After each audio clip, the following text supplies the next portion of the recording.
বৈশাখের ঝড়ের রাতে কুড়োনো কাঁচা আম, আর সেই আমের টানে শুরু হয় এক গল্প, যে গল্পে আছে তর্ক, তান্ত্রিক শক্তি আর ভয়ঙ্কর প্রতিদ্বন্দ্বিতা। কলকাতার এক অন্ধকার গলিতে হস্তরেখা আর ঠিকুজির আড়ালে বসবাস করা তারানাথ তান্ত্রিক, যার জীবনে হঠাৎ হাজির হয় এক নতুন প্রতিদ্বন্দ্বী। কাশী ফেরত এক তান্ত্রিক, যে শরীর, আত্মা, অসীমের তত্ত্ব নিয়ে তারানাথের সাথে তর্কে নামে। কিন্তু এই তর্ক শুধু কথার নয়, এই তর্ক গড়িয়ে যায় অভিশাপ, বান মারা ব্যথা, বাঘে রূপ নেওয়া গরু, আর মুহূর্তে জঙ্গলে বদলে যাওয়া উঠোন পর্যন্ত। আর তারপর এক ভয়ঙ্কর রাত, শ্মশান, অমাবস্যা, অঘরী সাধনা, আর নরকলোক থেকে ডেকে আনা এক অশরীরী সত্তা, যাকে ফিরিয়ে দিতে না পারলে ধ্বংস হয়ে যেতে পারে পুরো সৃষ্টি। তারানাথ কি পারবে এই অশুভ আহ্বান থামাতে? কে এই কালীকিঙ্কর অঘরী?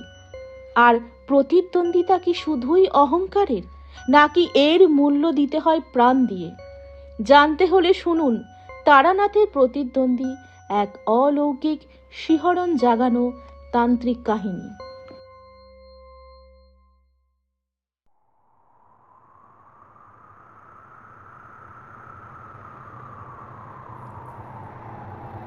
বৈশাখের ঝড়ে আগের সন্ধেবেলা গোকুল নিয়োগীর বাগানে অনেক আম কুড়িয়েছিল কিশোরী। সকালে আমাকে বললে তারানাথ কাঁচা আমের জলটক খেতে ভারী ভালোবাসে, তাই এই কখানা আম দিয়ে আসলে সে বড়ই খুশি হবে। আমি একটু মুচকি হেসে বললুম, সোজাসুজি বললেই পারিস, গল্প শোনার ইচ্ছে হচ্ছে। আমটাম তো শুধু বাহানা মাত্র। মাথা চুলকে কিশোরী বললে, বুঝিস তো ভাই বিভূতি, আপিস ছুটি মানে নিষ্কর্মা হয়ে বসে থাকো মেসে, কোনো মানে হয়? আমি বললুম, তা আমিও বা বসে থেকে কি করব, চল যাই। আর বাক্য ব্যয় না করে চলতি ট্রামে উঠে বসলুম।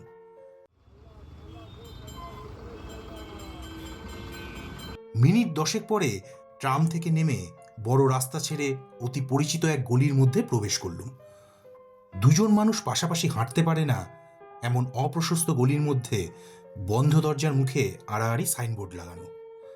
তাতে ঝাপসা হয়ে আসা হরফে লেখা, এখানে অতি সুলভ মূল্যে হস্তরেখা বিচার করা হয়, ঠিকুজি কোষ্ঠী তৈরি করা হয়, পরীক্ষা প্রার্থনীয়।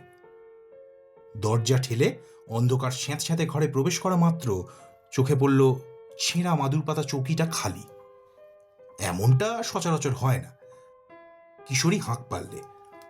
অন্তঃপুর থেকে বেরিয়ে এলো তারানাথের মেয়ে। তাকে দেখে কিশোরী শুধোলে, চারিমা, বাবা কই? বাবা এখন ঝগড়া করছে। ঝগড়া? কার সাথে ঝগড়া করছে? আমি অবাক হয়ে জিজ্ঞেস করলুম। মনে মনে ভাবলুম, ঘর গেরস্তালির কোনো অশান্তি নয় তো? জবাবে তারানাথ দুহিতা বললে, রামনাথ পণ্ডিতের সাথে সবে কাশি থেকে এসেছেন, এসে বাবার কাজের দোষ ধরছেন। খরিদ্দার চলে গেলে খাবো কি? কিশোরী বললে, কি সর্বনাশ! কলকাতার এই চোরাগুলিতেও তারানাথের প্রতিদ্বন্দ্বী হেসে হাজির। বলতে বলতেই তারানাথ প্রবেশ করলে বাড়ির ভেতর। আমাদের সে খেয়ালই করলে না। গজগজ করতে করতে চৌকিতে উপবিষ্ট হয়ে কন্যাকে বললে, যা তো মা, দেখ তো উনুনে আঁচ পড়েছে কিনা, কলকেতে একটু আগুন নিয়ে আয়।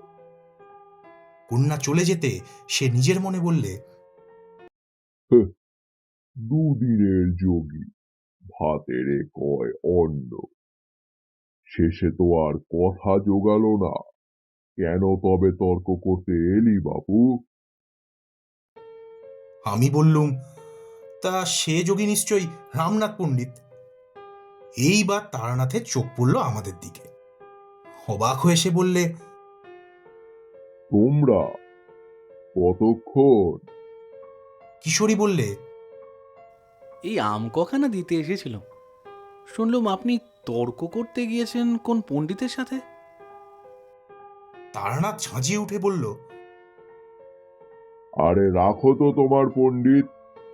নামের পাশে তর্কালঙ্কার, ন্যায়শাস্ত্রী কি পণ্ডিত জুড়ে গেলেই কেউ পণ্ডিত হয়ে যায় না। ও জানেটা কি? প্রাণোৎক্রমণ নিয়ে আমার সাথে তর্ক করতে ইচ্ছে। বলে কিনা যতক্ষণ শরীর আছে আত্মা শরীরের আকর্ষণ উপেক্ষা করতে পারে না। শরীর নষ্ট হয়ে গেলে অসীমের অমোষ আকর্ষণে মহাশূন্যে বিলীন হয়ে যায়। আচ্ছা, এসব ছেদো কথার যুক্তি আছে? ওরে বাবা, তারানাথ ব্রহ্মরন্ধ্র বেদন গুলিয়ে খেয়েছে। অসীমের আকর্ষণের চাইতে কি শরীরের আকর্ষণ বেশি? তাহলে এতগুলো বছর শরীরের খাঁচায় বন্ধ থাকে কেন আত্মা? আমি সে কথা বলতে যেতে রেড়ে করে এলো। তা আমিও দিয়েছি দু কথা শুনিয়ে, ব্যাস আর কথাটি কয় না, বাক্যি হারা হয়ে গেছে।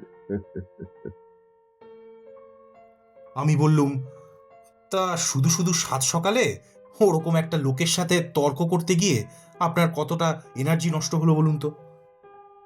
তারানাথ এবার একটু সন্তুষ্ট হয়ে বললে, আমার এনার্জি?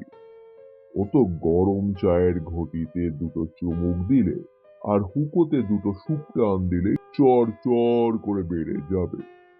তাও যদি কালীকিঙ্কর অঘরীর গল্প শুনত। হ্যাঁ, প্রতিদ্বন্দ্বী বলতে সেই ছিল আমার জীবনে। বড় ব্যতিব্যস্ত করে তুলেছিল কিছুদিন। ওর কাছে ব্যাটা তো শিশু। মেঝের উপর দুজনে বাবু হয়ে বসে পড়লুম। কিশোরী বললে, আপনাকে খোঁচা না দিলে আপনি পেট থেকে কথা বার করতে চান না। এই রইল আম। এইবার বলুন কালীকিঙ্কর অঘরীর গল্প। কন্যার হাত থেকে জ্বলন্ত টিকেটা হুঁকোর মাথায় বসিয়ে দুটো শুকটান মেরে তারানাথ শুরু করলেন তার কাহিনী। সনটা মনে নেই। আমার এক শিষ্যের বাড়ি গিয়ে উঠেছি। শীতকাল। ওদের অনেকটা চাষের জমি, গোশালায় গরু, পুকুর ভরা মাছ। বলতে গেলে গাঁয়ের মধ্যে বেশ গণ্যমান্য। শিষ্য বললে, গুরুদেব, আপনাকে টাটকা খেজুর রস খাওয়াবো। তা খেজুর গাছের মগডাল থেকে হাঁড়ি নামিয়ে আনবে কে, তুমি? সে বললে, না গুরুদেব, আছে একজন পাড়ি। আগামীকাল শেষ রাতে গাছে উঠে হাঁড়ি নামিয়ে আনবে। সঙ্গে সঙ্গে চুমুক দিয়ে শেষ করবেন। দেরি করলে ও রস গেজে যাবে। বলল, তথাস্তু। পরের দিন ভোরবেলা উঠে পড়েছিল। মানে বরাবরই আমি ওই সময়েই শয্যা ছাড়ি। পূব আকাশে শুকতারা জল জল করছিল। শিষ্যটি এসে বললে, গুরুদেব, মুশকিল হয়ে গিয়েছে। যে পাড়ির কথা বলেছিলুম, শেষ রাত থেকে সে শুল বেদনায় ছটফট করছে। বয়স বেশি নয়, 17-18 হবে। এই কাছেই বাড়ি। কি বলছো? চলো তো, মেয়েটাকে দেখে আসি। তাই চলুন। শিষ্যের বাড়ি থেকে 2-4টে বাড়ি পরেই সেই পাড়ানির বাড়ি। ছেলেটির নাম মহাদেব। সত্যিই বাচ্চা ছেলে। মেঝেতে বিছানো মাদুরে শুয়ে কাতরাচ্ছিল। ব্যথায় মুখ নীল হয়ে গিয়েছে, চোখ ঠেলে বেরিয়ে আসছে। হাঁটু গেড়ে ছেলেটির পাশে বসে তার চোখ দুটো টেনে দেখে নিলুম। সঙ্গে সঙ্গে বলল, এ তো বান মেরেছে দেখছি, কিছুক্ষণ আগে মেরেছে। আমার কথা শুনে আমার শিষ্য তো বটেই, মহাদেবের বাপ মায়ের চক্ষু ছানা বড়া। মহাদেবের বাপ হাত জোর করে বললে, গুরুদেব, সজনে পুকুরে পূব পাড়ের জমি আমার, মাঝখানে ওই জমি নিয়ে আমার খুড়তুতো ভাইয়েরা ঝামেলা করছিল। বেশি ঝামেলা করছিল ওই মেজ ভাই বিরূপাক্ষ। ওই জমিতে সে খাবার বানাতে চায়। সামান্য দাম দিয়ে জমি হাত আমার তালে ছিল। মহাদেব রাজি হলো না। বিরূপাক্ষ বললে সে নাকি দেখে নেবে। তারপর সেদিন দেখি লম্বা দাড়িওয়ালা এক গুরু জুটিয়েছে। সারা রাত বাড়ির পিছনের উঠোনে আগুন জেলে কি সব অং বং করছিল। এখন কি হবে গুরুদেব? মহাদেবের বাপের চোখে জল। আমি মৃদু হাসি হেসে বললুম, চিন্তা করবেন না, ওরা তো আর জানে না আমি কে। দাঁড়াও, দেখাচ্ছি মজা। এই বলে মহাদেবের পেটে হাত বুলিয়ে মিনিট খানেক ধ্যান করল। সঙ্গে সঙ্গে মহাদেব উঠে বসলে। তার পেটের ব্যথা উধাও। আমার শিষ্য তো আনন্দে আত্মহারা। সে বললে, গুরুদেব, গুরুদেব, এ কি জাদু করলেন? রসদ বাবু, বিপদ এখনো যায়নি।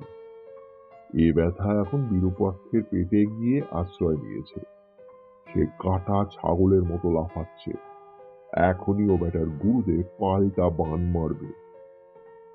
কিছুক্ষণ কেটে গেল। মহাদেবের উঠোনের এক পাশে গোয়াল। সেখানে একটা গরু চোখ বুজে ঘুমোচ্ছিল। হঠাৎ গরুটা গা ঝাড়া দিয়ে ছটফট করে উঠল। সবিস্ময়ে দেখলুম কোথায় গরু গোয়াল থেকে বেরিয়ে এলো হলদে কালো ডোরা কাটা প্রকাণ্ড এক বাঘ।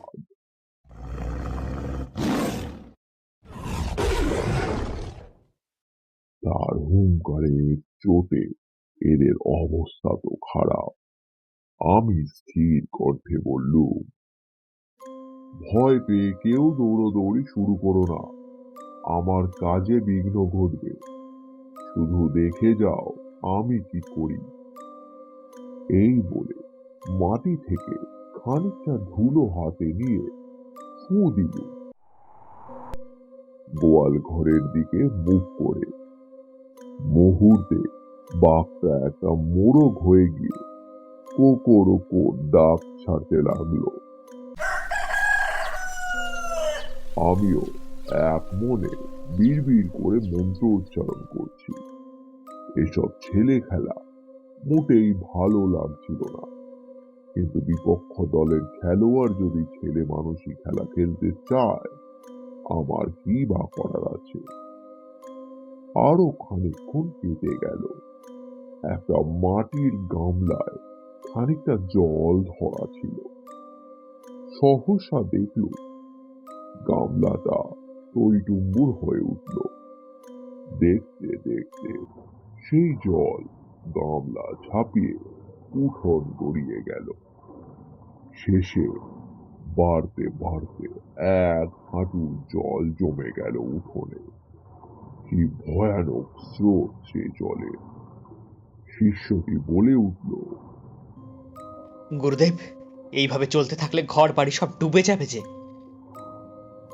আমি কিছু না বলে টগর গাছের একটা পাতা ছিঁড়ে জলে ফেলে দিল।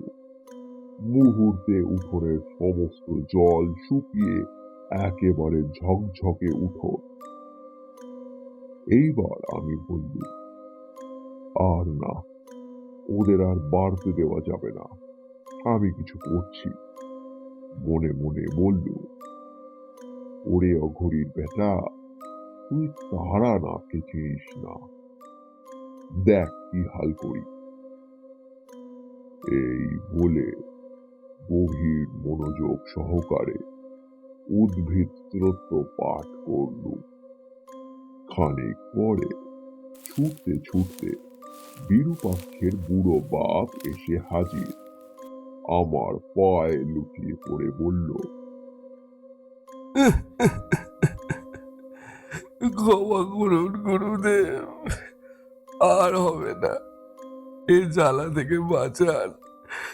কথা দিচ্ছি ও জমিতে আমার ছেলেরা আর কেউ নজর দেবে না। কেন, তোমাদের গুরুদেব ঠিক করতে পারলে না? আসলে সে নিজেই ভুঁড়ি নিয়ে জঙ্গলের মধ্যে ফেঁসে গিয়েছে, বেরোতে পারছে না। আমি রোগা পটকা মানুষ, কোনো মতে ফাঁক ফোকর গলে বেরিয়ে এসেছি। এখন দয়া করুন। গল্প থামিয়ে তারানাথ বললে, বুঝলে না তো ব্যাপারটা?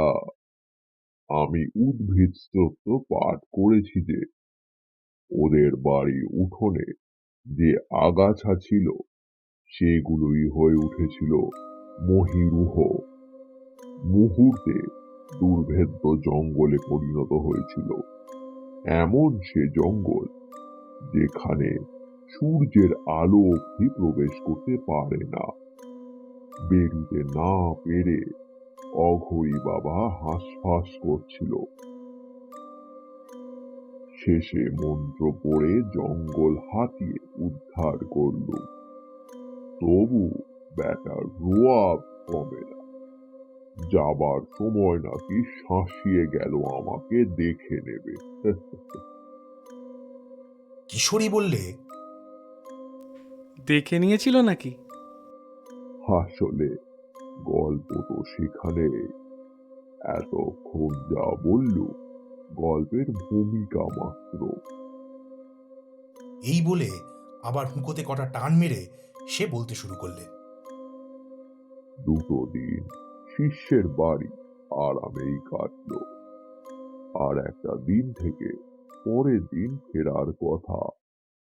সেদিন সন্ধ্যা থেকেই কেমন একটা সন্দেহ ডানা বাঁধছিল। বাতাসে কেমন চেনা গন্ধ পাচ্ছি। বুক ভরে শ্বাস নিলেও মনে হচ্ছে বুকে বাতাস ঠিক মতো পৌঁছচ্ছে না। গাছপালার পাতাগুলো বড্ড বেশি স্থির হয়ে আছে। সন্ধ্যা গড়িয়ে রাত যত বাড়তে লাগলো এই অসহ্যকর পরিস্থিতিও গুরুতর হয়ে উঠল। শিষ্যটি বললে, এরকম কেন হচ্ছে গুরুদেব? কোথাও কি আগুন লেগেছে? আকাশের দিকে তাকিয়ে আমি বললুম, সেরকম হলে কোথাও না কোথাও আকাশটা লাল হয়ে থাকতো। রাতে আহার সেরে বিছানায় গড়ালুম, কিন্তু নিদ্রা আসে না। বুকের মধ্যে চাপ ভাবটা বেড়েই চলেছে। কিছুক্ষণ আগে অবধি যে গনগনে ঠান্ডা ভাবটা ছিল সেটা উধাও। রীতিমতো ঘাম ঝরছে। হঠাৎ মাথায় একটা কথা আসতেই চমকে বিছানায় উঠে বসলুম। মনে পড়ল 17 বছর আগে মহা শ্মশানে একবার তাকে আহ্বান করেছিল। সেদিনও এমনই প্রকৃতি। গাছপালা স্থির হয়ে গিয়েছিল। বাতাসে ছিল এই গন্ধ। বুকে চাপা ভাব। তড়াক করে উঠে দরজা খুলে বাইরে এলাম। অবাক হয়ে দেখলুম আমার শিষ্যটি অস্থির হয়ে পায়চারি করছে।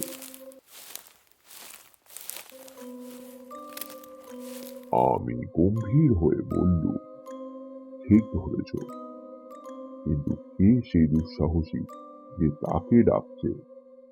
সে কি জানে তাকে ডাকা যতটা না কঠিন, তাকে ফিরিয়ে দেওয়া তার চাইতেও কঠিন কাজ। যদি ঠিক মতো ফেরাতে না পারে সৃষ্টি যে রসাতলে যাবে। শিষ্যটি হাত জোর করে কাতর কণ্ঠে বললে, কিছু করুন গুরুদেব।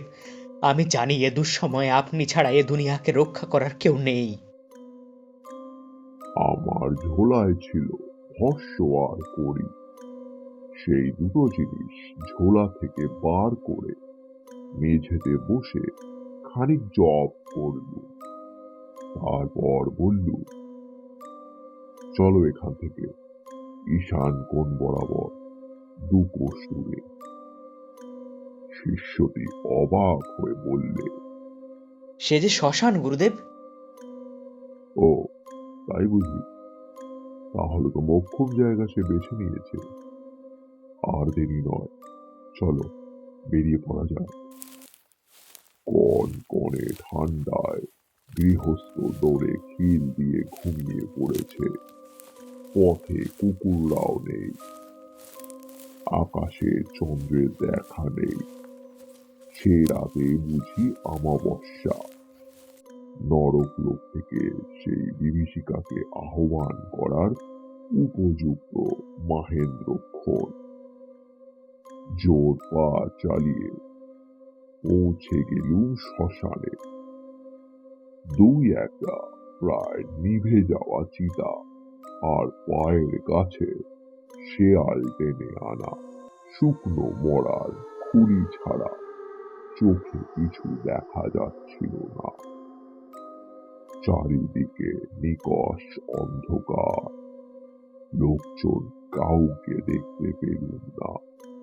আমি বললুম, খেয়াল করো কোথাও ধুনির আগুন দেখা যায় কিনা। অনেক কষ্টে আবিষ্কার করল, আমরা যেখানে দাঁড়িয়ে আছি তার খানিক দূরে একটা ঝাঁকড়া অশ্বত্থ গাছ।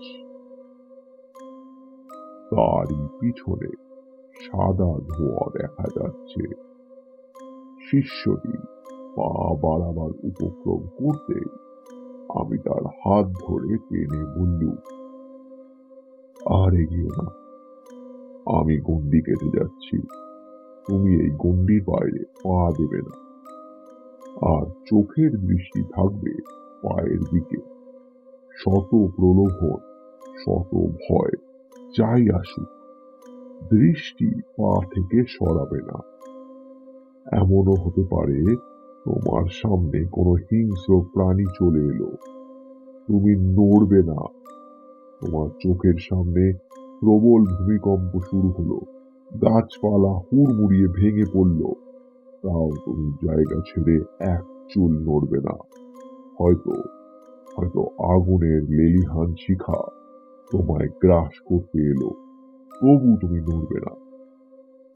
কি আমার কথার উপর বিশ্বাস আছে তো? শিষ্যটি ভয়ার্ত স্বরে বললে, এসব কথা বলে আমাকে ছোট করবেন না গুরুদেব, কিন্তু সে কি এসে গিয়েছে গুরুদেব? আসার আর বেশি দেরি নেই। তার চেলা চামুন্ডারা আশেপাশেই আছে, আমি টের পেয়েছি। এখানে তাদের দেখা যাবে।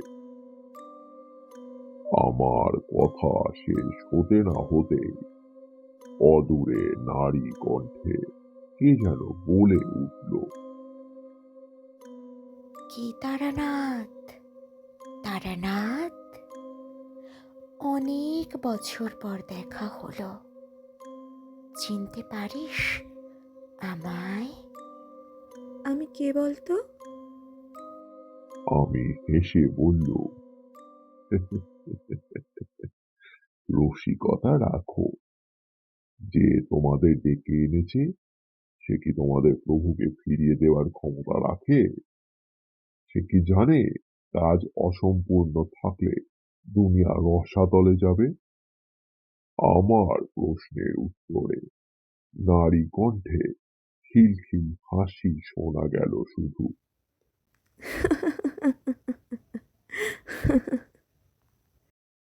ধীরে ধীরে সে হাসি মিলিয়ে গেল দিগান্তে। শিষ্যটি এতক্ষণ পায়ের দিকে তাকিয়ে মন্ত্র জপ করছিল। আমি তাকে বললুম, ঠিক এমনি ভাবেই থাকো, যতক্ষণ না আমি এসে তোমার গায়ে হাত রাখছি তুমি চোখ তুলবে না, এমনকি আমার মতো কেউ এসে তোমাকে ডাকলেও তাকাবে না। মনে রেখো, ওরা সূক্ষ্ম শরীরে তোমায় স্পর্শ করতে পারবে না। এই বলে আমি হন হন করে হেঁটে চললুম দূরে অশ্বত্থ গাছ লক্ষ্য করে। সামনে থেকে কিছুই বোঝা যাচ্ছিল না। ওদিকে গিয়ে ঘুরতেই চোখ পড়ল সামনে ধুনি জ্বালিয়ে নধর কান্তি এক অঘরী তান্ত্রিক মন্ত্র উচ্চারণের সাথে সাথে কুশিতে করে তরল পদার্থ ঢালছে অগ্নিকুণ্ডতে। ফর্সা মুখে এক অতৃপ্ত জিঘাংসা। এই তবে কালীকিঙ্কর তান্ত্রিক। মহাদেবকে ওর শয়তানি মায়াজাল থেকে উদ্ধার করে ওকে ঘন জঙ্গলে বন্দী করে ফেলেছিলাম বলে প্রতিশোধের স্পৃহায় উন্মাদ হয়ে আজ এখানে শয়তানের সাধনা করছে। উদ্দাও কণ্ঠে সে এক টানা মন্ত্র উচ্চারণ করে চলেছে। ওম কালাগ্নি ভৈরবায় স্বাহা। অন্ধকারের অধিপতি তোমাকে আহ্বান করি। ছিন্ন ছায়া রক্তবায়ু ভিন্ন লোকগত শয়তান, আমার বাক্যে প্রকাশিত হও। সূর্য বর্জিত চাঁদ ঢাকা নিশারদ অগমাত্য এই এই এই আমি তারানা তান্ত্রিক। শ্মশানে সব সাধনা করেছি, মাতু পাগলির সাহচর্যে এসেছি, কত ডাকিনী যোগিনীদের মায়া কাটিয়েছি। সেই আমিও এক মুহূর্তের জন্য হতবাক হয়ে দাঁড়িয়ে রইলুম।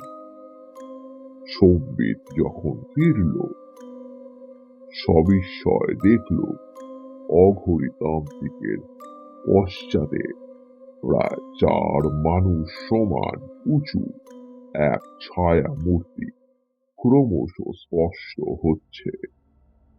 অন্ধকারের বুকে ততাধিক অন্ধকার একটা অবয়ব ফুটে উঠছে ধীরে ধীরে।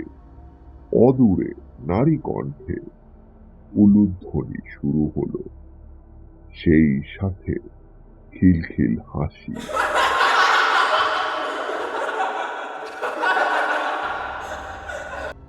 কারা যেন আমার চারপাশে ঘুরে ঘুরে নৃত্য করছে।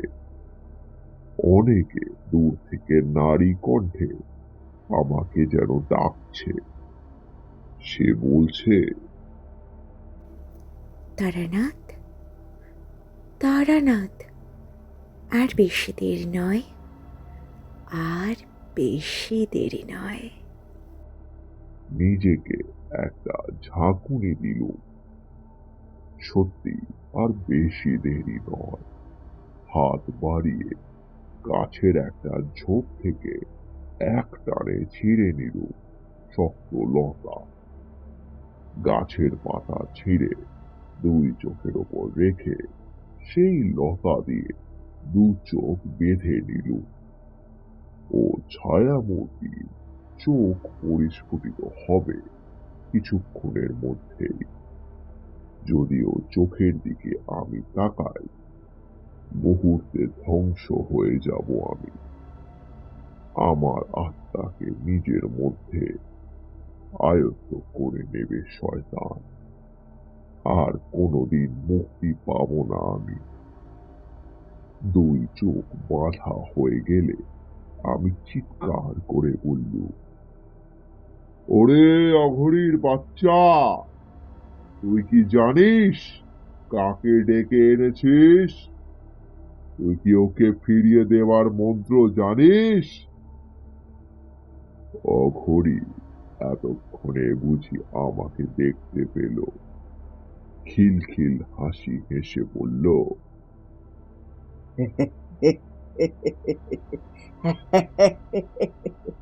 জঙ্গলে আমাকে আটকাতে ফেলেছিলি।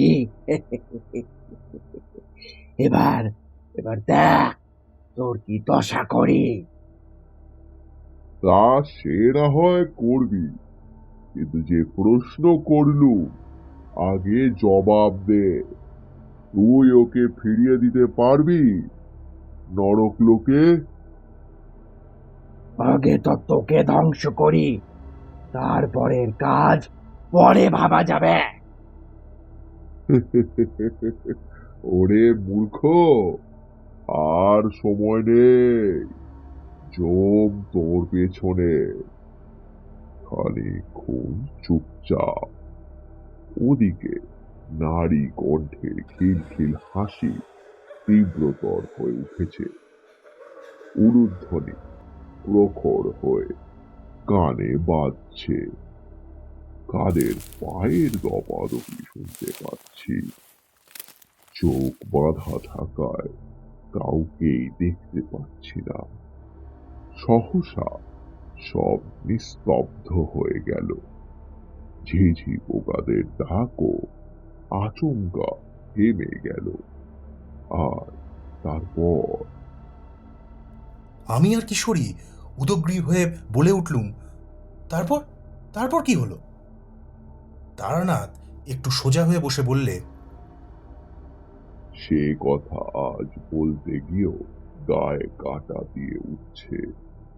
কানে এলো এক মর্মভেদী আর্তনাদ।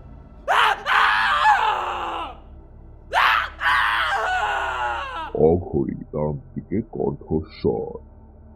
তার পিছনে থাকা শয়তানের অবয়ব দেখে সে ভয়ে চিৎকার করে উঠেছে। খুব স্বাভাবিক।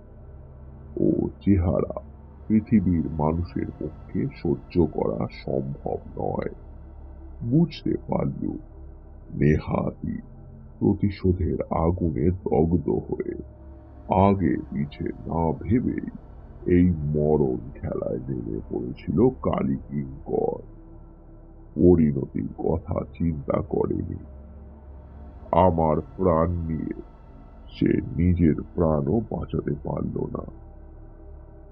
আর দেরি করলুম না। মনে মনে কাল ভৈরবকে স্মরণ করে উদাও কণ্ঠে মন্ত্রোচ্চারণ শুরু করলুম। সে কাজও যথেষ্ট সহজ ছিল না। শয়তানের চেলা চামুন্ডারা বারে বারে বিঘ্ন ঘটাতে শুরু করল। সহসা বৃষ্টিপাত শুরু হলো। ওই ঠান্ডায় ভিজে একসা। একবার শত শত লোকের ভয়ার্ত কণ্ঠস্বরে ভেসে এলো আগুন আগুন। একবার শুনতে পেলুম আমার শিষ্যটি যন্ত্রণায় আর্তনাদ করছে। আমাকে সে ডাকছে। গুরুদেব, রক্ষা করুন, রক্ষা করুন। আমি বুঝলুম এ সবই মায়া। নইলে ও ছেলে আমার কথার অবাধ্য হবে না। মন শান্ত করে মন্ত্র পড়ে চললুম। ও উজ্জ্বল অগ্নি নির্যাতয়ামি, দুষ্টু ছায়া দূরে যাক। ভৈরবী কবচে রক্ষা করি, নিশাচর নাশ করো করো স্বাহা। কতক্ষণ কেটে গিয়েছে খেয়াল ছিল না। মন্ত্র উচ্চারণ শেষ হলে অনুভব করলুম বাতাসে যে অস্বস্তিকর চাপটা ছিল সেটা আর নেই। পরবর্তীতে শীতল হাওয়া এসে লাগছে শরীরে। সেই স্বাভাবিক গন্ধটাও উধাও। মনে মনে সাহস সঞ্চয় করে চোখের বাঁধন খুলে ফেললুম। ধুনির আগুন প্রায় নিভু নিভু।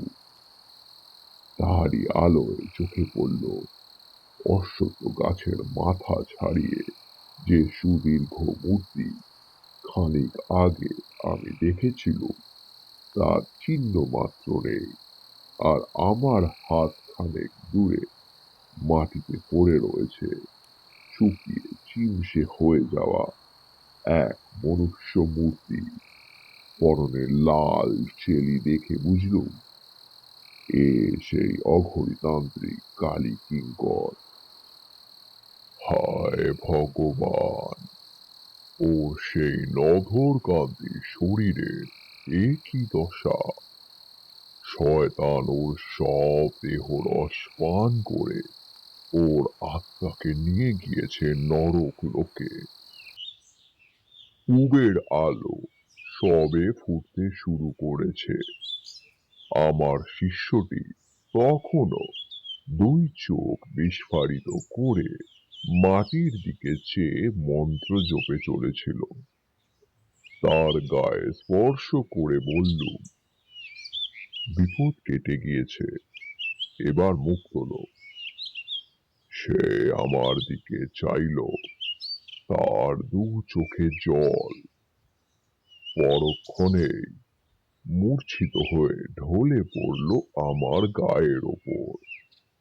সেদিন ভোরবেলা আমার শিষ্যের মূর্ছিত শরীরটাকে কাঁধে ফেলে হেঁটে চললুম বাড়ির দিকে। পাখিরা সবে ডাকতে শুরু করেছে।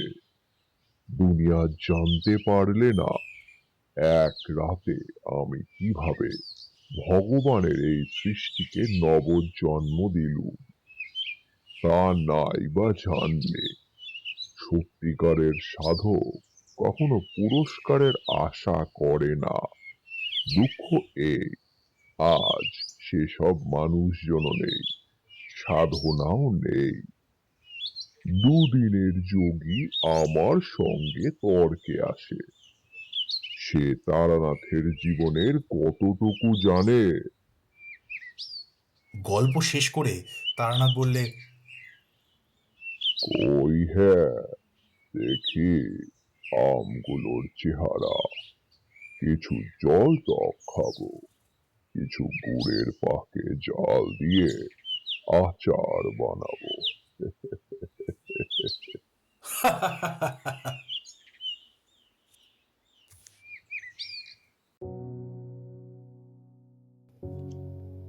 আজ আপনারা শুনলেন কৌশিক সেনগুপ্তের লেখা তারানাথের প্রতিদ্বন্দ্বী।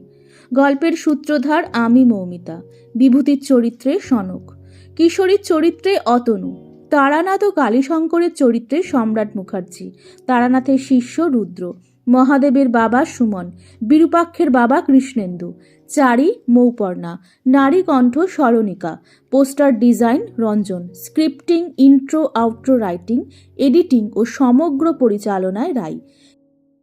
কেমন ছিল আজকের এক্সপিরিয়েন্স জানাবেন কমেন্টে। এইরকমই আমাদের গল্প বৈঠকে তারানাথের গল্প শুনতে অবশ্যই সাবস্ক্রাইব করুন নিশির তারানাথকে। ভালো থাকবেন সকলে। আবার বৈঠক বসবে পরের শুক্রবার। আপনারা শুনতে পারবেন হরর ও প্রেমের কিছু গল্প আমাদের অন্য চ্যানেলে। লিংক রইল ডেসক্রিপশনে। শুভরাত্রি।